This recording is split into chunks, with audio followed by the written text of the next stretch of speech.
दोस्तों, मैं आपका जीके वाला। जिस बच्चों को 12वीं का सीईटी, ग्रेजुएशन का सीईटी और प्री रीट और मेंस रीट वीडियो और राजस्थान की होने वाली विभिन्न प्रकार की परीक्षाओं, कंपटीशन परीक्षाओं, है ना, उनके लिए ये क्लासें मैं जो पढ़ाऊंगा वो फायदेमंद रहेगी। मेरा मोटिव रहेगा कि मैं राजस्थान की जीके को आपको रटने की नहीं, मुंह जबान याद करवा दूंगा, ताकि आप किसी भी एग्जाम में बैठो तो आप फर्राटेदार जीके निकाल पाओगे। तो जो बच्चे 22 किसी भी पद पर, कर्मचारी पद पे जाना चाह रहे हो या कोई और भी तैयारी कर रहे हो, जिसकी वजह से भारत लेवल की, राजस्थान लेवल की और विश्व लेवल की मैं जीके यहाँ पर पढ़ाऊंगा आपको। जिस बच्चों को जीके के बारे में विस्तार रूप से पढ़ना है और कहाँ से जीके उठता है, कैसे जीके पढ़ना है, कैसे जीके को एनालिसिस किया जाता है, तो इन सब बातों को मद्देनजर रखते हुए मैं जीके के बारे में पूरी रिसर्च के साथ जीके पढ़ाऊंगा। तो चलो, अपने चैनल का नाम है जीके वाला। अपने चैनल का क्या नाम है? जीके वाला। मेरा नाम क्या है? जीके वाला। यानी दोनों मिलकर धमाल करेंगे, धमाल। और जो भी बच्चा एग्जाम में बैठेगा और इनसे अलग वाले एग्जाम में बैठेगा तो धमाल मचाएगा, धमाल। तो आज चलो, आज धमाका मारते हैं अपनी आगे की क्लासों में।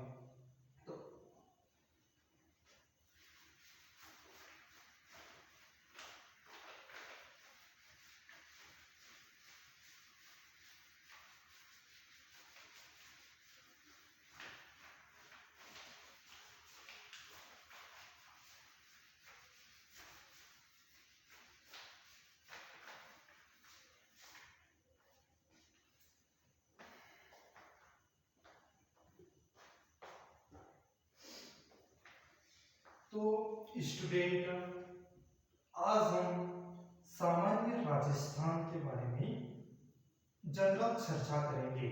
सामान्य राजस्थान के बारे में जनरल चर्चा करेंगे, जिससे आपको अच्छी तरह से समझ में आ जाएगा कि राजस्थान का जीके कैसे पढ़ना। इसी बेस के आधार पे आप भारत लेवल का जीके किस तरीके से पढ़ना, और इसी तरीके से आप वर्ल्ड ज्योग्राफी किस तरीके से पढ़ना है, वर्ल्ड की जीके कैसे क्लियर करनी है, कैसे उसको कैचअप करना है, ये सारी बातें आप यहीं से समझ जाओगे। यानी जिस तरीके से प्रथम पीढ़ी, सेकेंड पीढ़ी और थर्ड पीढ़ी चलती है, तो पहली पीढ़ी यही रहेगी। तो मैं आपको काफी उम्मीद करता हूँ कि आप क्लास को पूरी देखें, फिर आप अपना रिव्यू दें, तो जिसकी वजह से मैं जैसे जैसे बताऊंगा तो आपको उस तरीके से पढ़ना है। मैं आपको ये भी गारंटी देता हूँ कि आप जिस तरीके से मैं पढ़ाऊंगा उस तरीके से आप फॉलो करते जाओगे, तो आपको जीके में कोई कमी नजर नहीं आएगी, ये मेरा वादा है। ओके, तो चलो, let's start now this class. Rajasthan, है ना, जनरल जीके। चलो पढ़ते हैं। राजस्थान का मैप बना लेते हैं। सबसे पहले क्या करते हैं अपन? राजस्थान का मैप बना लेते हैं। क्या बना लेते हैं? मैप बना लेते हैं।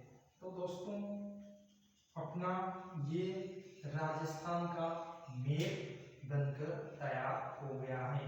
आपको दिख रहा होगा, राजस्थान का मैप तैयार होके दिख रहा होगा। अब आपको ये पढ़ना होगा कि इसकी उत्तर दिशा कौन सी, पूर्व कौन सी, पश्चिम। तो सबसे पहले उत्तर दिशा ये रहेगी। क्या रहेगी? उत्तर ये रहेगी। उत्तर, दक्षिण, पश्चिम, पश्चिम और पूर्व। क्योंकि मैं आपको बेसिक से स्टार्ट कर रहा हूं। क्या कर रहा हूं?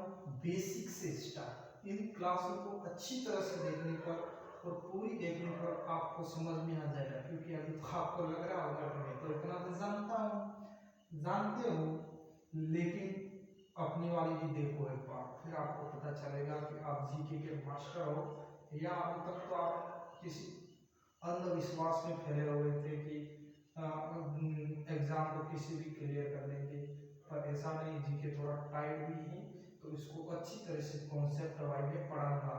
तो एग्जामिनर का सबसे ज्यादा प्रश्न पूछा जाता है कि राजस्थान में सबसे ज्यादा प्रश्न पूछा है, तो राजस्थान का क्षेत्रफल कितना है, क्या पूछता है, राजस्थान का क्षेत्रफल कितना है। तो पहला पॉइंट में अपना ये कवर रहेगा कि राजस्थान का क्षेत्रफल 3,42,239 वर्ग किलोमीटर है। कितना है, तो 3,42,000, ये आपको याद रखना है बस। 3,42,000 आपको याद रहेगा तो कोई दिक्कत नहीं, पीछे वाला 239 आपको लिख देना है। तो सबसे पहले ये क्वेश्चन आपको हर किसी को राजस्थान की जीके के बारे में ये प्रश्न याद होना चाहिए। दूसरा क्वेश्चन, मैं वही क्वेश्चन आपको यहाँ बताऊंगा जो एग्जाम से एग्जामिनर पूछेगा, ना कि अदरवाइज मैं आपको बताऊंगा जिससे आपको टाइम तो वेस्ट होगा ही। क्या होगा, टाइम तो वेस्ट होगा, लेकिन आप में कचरा बढ़ जाएगा। तो मैं कचरे को हटाना चाहता हूँ और आपके दिमाग में जो क्वेश्चन पहले पूछे गए हैं और पहले बाद में पूछने वाला है, फ्यूचर में पूछने वाला, उन्हीं क्वेश्चन को मैं मद्देनजर रखते हुए ये बताऊंगा आपको, है ना, इस तरीके से। तो अब आगे चलते हैं अपन कि राजस्थान का उत्तर से दक्षिण कितनी लंबाई है ना। तो इस तरीके से राजस्थान की लंबाई कितनी है, यहां से देखा जाए तो यहाँ उत्तर से दक्षिण 826 किलोमीटर है। कितनी है, 826 किलोमीटर, यानी राजस्थान के उत्तर से दक्षिण की जो लंबाई है वो कितनी है, 826 किलोमीटर। आया ना समझ में। फिर आगे यहाँ चलते हैं पश्चिम से पूर्व। क्या है, पश्चिम से पूर्व, राजस्थान की पश्चिम से पूर्व कितनी चौड़ाई, तो कितनी है, 869 किलोमीटर। कितनी है, 869 किलोमीटर, है ना, इतनी ही। तो आपको एग्जामिनर यही पूछता है कि राजस्थान की पश्चिम से पूर्व कितनी चौड़ाई है, तो आपको उत्तर देना है 869 किलोमीटर। और उत्तर से दक्षिण कितनी इसकी लंबाई है, तो 826 किलोमीटर। अब इसमें क्वेश्चन यहाँ भी निकलता है, देखो क्वेश्चन कैसे निकलता है कि ये बोलेगा कि राजस्थान की चौड़ाई और लंबाई में कितना डिफरेंट है। तो आपको कुछ नहीं करना है, मेन एग्जाम में बैठे बैठे आपको क्या करना है, 869 में 826 को माइनस कर देना है, जो बचेगा वो ऐसे उत्तर निकालेंगे इसका। देखो 869 में 826 को घटा दो तो कितना उत्तर आ रहा है, 3 और 4 0, यानी 43 किलोमीटर का डिफरेंट है। ऐसे क्वेश्चन निकालता है एग्जामिनर, ऐसे क्वेश्चन निकालता है। बच्चों को ये तो समझ में आ जाता, लेकिन जब ऐसा प्रश्न पूछ लेता है तो तब बच्चे के तार मिल जाते हैं, अपने दिमाग के सारे तार मिल जाते हैं। तो जिसकी वजह से आपको ऐसे क्वेश्चन निकालने, मैं आपको अभी भी पढ़ा नहीं रहा हूँ, क्या कर रहा हूँ, आपको बेसिक आपके तार खोल रहा हूँ। जो आप सोचते हो ना नए क्वेश्चन कहाँ से टपक जाते हैं, तो ऐसे क्वेश्चन टपकते हैं। कैसे, ऐसे क्वेश्चन टपकते हैं। तो इस तरीके से अपन सामान्य जीके को कंप्लीट तरीके से पढ़ेंगे। और आगे देख लो ऐसे ही। अब इधर आपको लग गया था ये जैसलमेर है, इधर जोधपुर है, ये बांसवाड़ा है और ये श्रीगंगानगर है। आपसे अगर प्रश्न पूछा जाए कि सबसे उत्तरी, राजस्थान का सबसे उत्तरी जिला कौन सा है, तो इस तरीके से श्रीगंगानगर। दक्षिणी कौन सा है, बांसवाड़ा। पूर्व में कौन सा है, जोधपुर। और पश्चिमी जैसलमेर। इस तरीके से आएगा। ओके। आगे चलते हैं। फिर अब पूछेगा कि भारत का टोटल क्षेत्रफल होता है कितना होता है, भारत कितना वर्ग किलोमीटर क्षेत्र है भारत का, 32 लाख कितना है, 32,87,263 वर्ग किलोमीटर है ना। ये कितना किसका वर्ग किलोमीटर है, ये भारत का है। भारत में से राजस्थान में कितना है, 3,42,239। अगर इसका 100% करेंगे तो उसमें से भाग करेंगे 100 में से, तो राजस्थान का निकल के आएगा 10.41%। 10.41% राजस्थान भाग रखता है किसका, भारत का। और इस गणना के आधार पर राजस्थान भारत का सबसे बड़ा राज्य है, यानी क्षेत्रफल की दृष्टि से भारत का सबसे बड़ा राज्य कौन सा है, राजस्थान। किसके आधार पर 10.1% जमीन अपनी रखता है। पूरे भारत में 10.100 में से 10.41% जमीन है जो अपने पास राजस्थान रखता है। और ये इतनी जमीन किसी और के पास नहीं है, तो जिसकी वजह से ये भारत का सबसे बड़ा राज्य कौन सा हुआ, राजस्थान। ये भी आपको क्लियर हो गया होगा।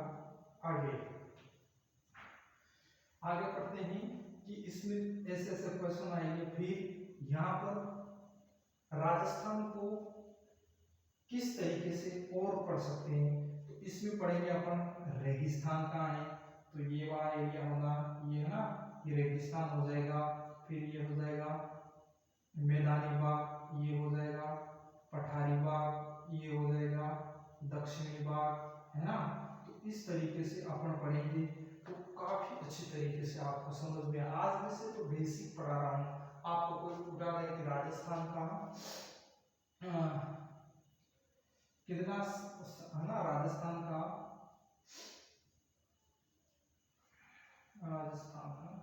इस तरीके से पढ़ेंगे। अब चलते हैं, राजस्थान की आकृति कैसी है, आपको कैसी दिख रही इसकी आकृति, ये प्रश्न ज्यादा पूछा जाता है।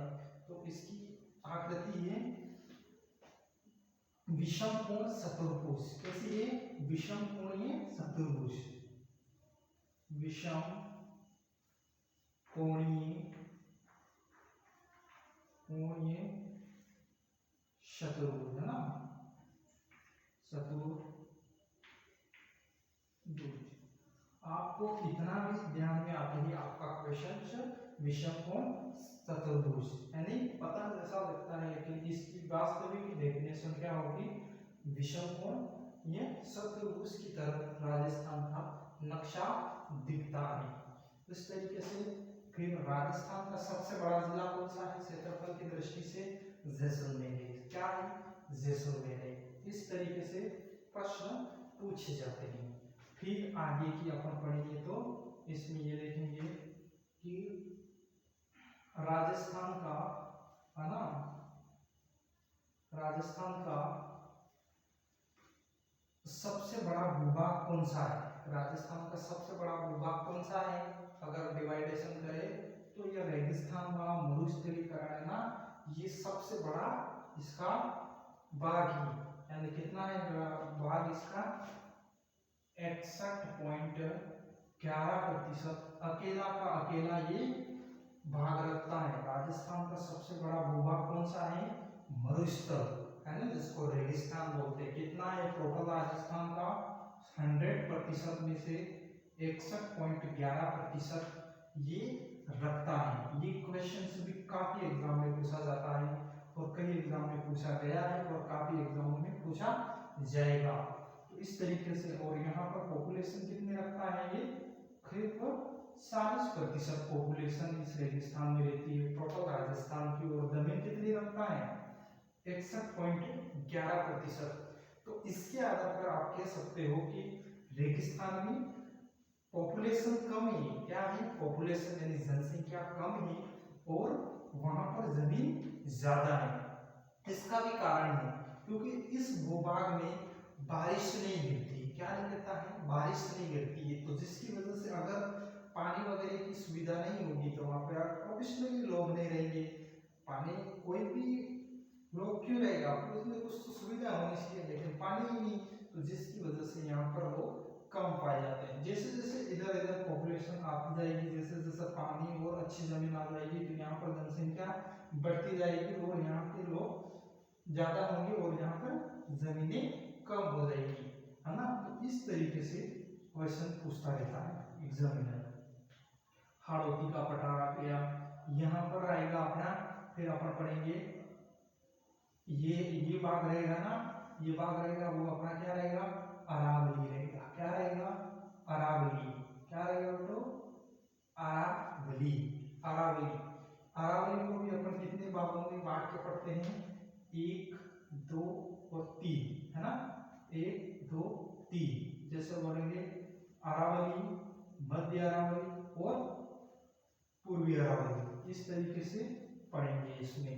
तो यहाँ वाली अरावली और यहाँ वाली अजमेर के आसपास जो अरावली रहेगी वो मध्य अरावली कह जाएगी, और सिरोही के आसपास वाला जो क्षेत्र है वो इस अरावली में आएगा। सबसे ज्यादा अरावली का जो बायोडाइवर्सिटी मिलती है वो सिरोही वाले एरिया में मिलती है। तो यहाँ पर सबसे ऊंचे ऊंचे जैसे पर्वत होते हैं, है ना, तो वो होता है गुरु शिखर वगैरह होता है। गुरु शिखर की अगर ऊंचाई की बात करें तो कितना है गुरु शिखर का, 1722 मीटर। क्या है, 1722 मीटर। ये राजस्थान का सबसे ऊंचा पर्वत है, जिसकी ऊंचाई कितनी है, 1722 मीटर ऊंचा है, जिसका नाम है गुरु शिखर। क्या नाम है, गुरु शिखर। गुरु शिखर, है ना। इस तरीके से गुरु शिखर कहाँ पर स्थित है, सिरोही में। कहाँ पर स्थित है बच्चों, सिरोही में। कहाँ पर स्थित है, सिरोही में। कौन से पठार पर स्थित है, कौन से पठार पर स्थित है, पता है आपको, माउंट आबू, है ना, माउंट आबू पठार पे, माउंट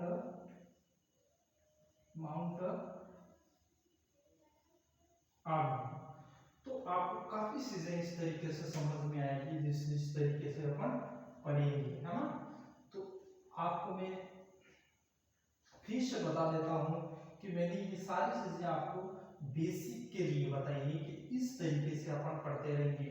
अब आगे पढ़ेंगे तो इसमें क्या हो जाएगा, जैसे यहाँ रेगिस्तान है तो नदियां तो वैसे नहीं जाएगी, तो फिर आपको नदियों के बारे में, इधर की नदियों के बारे में पढ़ना पड़ेगा। जैसे ही अपन पढ़ेंगे यहाँ पहाड़ होते, पर्वत होते, खाली जगह होती है, यहाँ पठार होता है, तो फिर अपन को पता चल जाएगा कि कृषि कैसे होती है। तो कृषि में अगर रेगिस्तान है तो रेगिस्तान में कौन से जानवर पाले जाते हैं, जैसे भेड़, है ना, जो छोटी छोटी झाड़ियों को खा के और लंबे समय तक पानी नहीं पीने वाली सारी चीजें यहाँ पर पाई जाएगी। फिर जैसे आएंगे तो यहाँ बायोडाइवर्सिटी हो जाएगी, तो यहाँ पर जंगली जानवर ज्यादा रहेंगे यहाँ वाले एरिए में। फिर यहाँ पर कृषि होगी, फिर यहाँ पर काली जमीन आ जाएगी, तो यहाँ पर अच्छी गुणवत्ता वाली फसलें होगी। यहाँ दक्षिण राजस्थान में बांसवाड़ा में आके तो और भी अच्छी चीजें हो जाएगी। तो इस तरीके से बायोडाइवर्सिटी पहले पढ़ने के बाद आपको सारी चीजें धीरे धीरे समझ में आ जाएगी। जैसे जैसे इधर जाएंगे तो बारिश कम होती जाएगी, और जैसे जैसे यहाँ से इधर आएंगे तो बारिश ज्यादा होती रहेगी। तो ये बीच में अरावली क्या करती है, राजस्थान को बारिश के रूप में काटती रहती है। इधर से जाएंगे तो कम होती जाएगी बारिश, और इधर से जैसे आएंगे तो ज्यादा हो जाएगी। कितनी रेखा पर काटेगी, 50 सेमी वर्षा रेखा पर यहाँ पर काट देगी। तो इस तरीके से अपन आगे पढ़ेंगे। तो आया होगा ना आपको कि अच्छी तरह से, है ना, तो आप कर पाओगे। तो पहले क्या करना है, आपको धैर्य रखना है। धैर्य कैसे रखना है कि आपको अच्छी तरह से 2-3 महीने अच्छी तरह से जीके को पढ़ना, और मेरे साथ पढ़ोगे तो मैं गारंटी देता हूँ आपको कि जो मैंने पहले एग्जाम बताया वो आगे वाला जो भी एग्जाम होते हैं आप अच्छी तरह से क्वालिफाई करोगे। क्योंकि मैं आईएएस और आरपीएफ, है ना, आईएएस और आरएस दोनों की अच्छी तरह से तैयारी कर चुका हूँ। वो भी मेरे पास प्लस पॉइंट ज्ञान है, और मैं और चीज़ें सीटी वगैरह जो भी चीज़ें सीटी रीट graduation level, 12th level, otherwise और भी एग्जाम है, मैं कई एग्जाम में क्वालिफाइड हुआ हूँ। तो और मेरी हिस्ट्री और ज्योग्राफी मेरा पर्सनल सब्जेक्ट रहा है, तो जिसकी वजह से मुझे अच्छा नॉलेज है। तो मैं आपको इस सोशल मीडिया के माध्यम से आपको प्रोवाइड करवाऊंगा और आपकी बाकी सफलताएं आपके हाथ में होंगी। बाकी तो और भी आप यहाँ मैं पढ़ाऊंगा, फिर आप खुद पढ़ोगे। एक अच्छी सी बुक्स ले लेना, कोई भी मैं यहाँ पढ़ाने के बावजूद भी आपको बोलूँगा, लेकिन मैं जहाँ तक मानता हूँ यहाँ भी पढ़ा दिया तो वो भी आपके लिए काफ़ी रहेगा, क्योंकि हमने कई किताबें पढ़ने के बाद फिर हम यहाँ आते, ऐसे नहीं आ जाते हैं कि एक किताब पढ़ ली। तो इसलिए आपको हम पे विश्वास रखना चाहिए, और हमारी टेक्निकल टीम भी अच्छी तरह से वर्क कर रही है, और मैं खुद ही पढ़ाऊंगा। अगर लगेगा तो कोई और टीचिंग लाएंगे, बाकी मैं अकेला काफ़ी हूँ आपको जीके पढ़ाने में। ओके, तो मैं आपका जीके वाला आपसे आइडिया चाहता हूँ। मिलते हैं किसी अगली नेक्स्ट क्लास, पढ़ेंगे बौद्धिक राजस्थान, फिर आगे पढ़ेंगे। ओके, ऐसे ऐसे डेली क्लास हैं, एक एक पढ़ते रहेंगे तो मानसिक तनाव भी नहीं होगा और बच्चे अच्छी तरह से पढ़ पाएंगे। तो मैं आपके भविष्य की कामना करता हूँ कि आप अच्छी तरह से भविष्य बनाएं, और क्योंकि आप भारत के अगले भविष्य करता हो। Bye bye.